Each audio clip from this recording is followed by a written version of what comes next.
Riteish Rana and Satya combination అంటే మనకు కొంచెం ఎక్స్పెక్టేషన్స్ ఉంటాయి. మరి ఆ ఎక్స్పెక్టేషన్స్కి ఈ మూవీ రీచ్ అయిందా లేదా అని డీటెయిల్గా ఈ వీడియోలో మాట్లాడుకుందాం. లాస్ట్ వరకు స్కిప్ చేయకుండా చూడండి. ఇంకా మూవీలో స్టోరీ లైన్ గురించి మాట్లాడుకుంటే, స్కామ్ స్టార్ ప్రజాపతిని ఎక్స్పోజ్ చేయడానికి సత్యని ఒక ఫ్లైట్ ఆపరేషన్లోకి ట్రాక్ చేస్తారు. మెమరీ లాస్ ఉన్న సత్య కన్ఫ్యూజ్ అవుతూ ఫ్లైట్ టర్బులెన్స్ మధ్యలో ఆ స్కామ్ ని అండ్ మిగతా కల్ప్రిట్స్ ని ఎలా బయట పెట్టాడు అనేదే మెయిన్ స్టోరీ. ఇంకా మూవీలో ఫస్ట్ హాఫ్ అయితే చాలా ఎనర్జెటిక్ గా స్టార్ట్ అవుతుంది. క్యారెక్టర్స్ ఇంట్రొడక్షన్ అండ్ ఫ్లైట్ లో సత్య చేసే హంగామాతో ఫాస్ట్ ప్లేస్డ్ గా వెళ్ళిపోతూ ఉంటుంది. ఇంక ఈ మూవీలో మెయిన్ సోలే కామెడీ.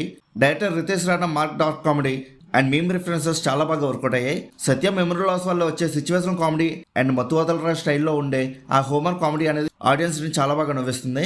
కానీ మరీ మత్తు వదలరా హ్యాపీ బర్త్డే ఉన్నంతగా లేకపోయినా ఒక మాదిరిగా బాగానే ఉన్నాయి. కానీ సెకండ్ హాఫ్కి వచ్చేసరికి మూవీ గ్రాఫ్ అనేది కొద్దిగా తగ్గుతూ వస్తూ ఉంటుంది. మూవీ మొత్తం ఒకే లొకేషన్లో ఉండడం వల్ల, అంటే ఫ్లైట్లోనే జరగడం వల్ల కొద్దిగా మొనోటనీ వచ్చి స్టోరీ ప్రిడిక్టబుల్గా మారిపోతుంది.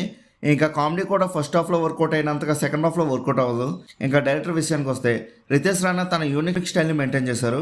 స్క్రీన్ ప్లే నేను డిఫరెంట్ క్యారెక్టర్స్ పర్స్పెక్టివ్లో చూపించడం కొద్దిగా బాగుంది. కానీ లాజిక్ విషయానికి వస్తే కొద్దిగా కన్వీనియన్స్ రైటింగ్ ఎక్కువ అయినట్టుగా అనిపించింది.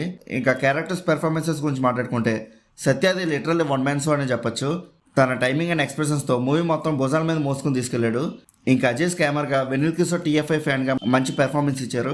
ఇంకా మూవీని టెక్నికల్గా చూస్తే బీజం అయితే ఫన్నీగా ఉన్నాయి. సీన్స్ని బాగా ఎలివేట్ చేసేలాగా సేమ్ హ్యాపీ బర్త్డే మూవీ టైప్లో ఉన్నాయి. ఇంకా సినిమాలో సాంగ్స్ అయితే పెద్ద స్కోప్ ఏం లేదు, కానీ ఉన్న బిట్స్ పర్లేదు. సినిమాటోగ్రఫీ విషయానికి వస్తే ఫ్లైట్లో ఉండే టైట్ స్పేస్ని బాగా క్యాప్చర్ చేశారు. కానీ చాలా వరకు క్లోజ్అప్ షాట్స్ ఎక్కువ పెట్టడం వల్ల కొంచెం ఆర్టిఫిషియల్గా అనిపించాయి. ఇంకా ఓవరాల్గా ఈ మూవీ ఎలా ఉందని అడిగితే యావరేజ్కి బిలో యావరేజ్కి మధ్యలో అలా ఉంది. ఇంకా మీరు కూడా ఈ మూవీ చూస్తుంటే మీకు ఎలా అనిపించిందో కింద నా కామెంట్ సెక్షన్లో చెప్పండి. అలానే movie updates and movie reviews కోసం మన సినీ మ్యాప్ ఛానల్ని సబ్స్క్రైబ్ చేసుకుని బెల్ ఐకాన్ కూడా ఆన్ చేసి పెట్టుకుని మా వీడియోస్ మీరు మిస్ అవ్వకుండా చూడగలుగుతూ ఉంటారు. ఇంకా మళ్ళీ మనం నెక్స్ట్ వీడియోలో కలుసుకుందాం. బాయ్.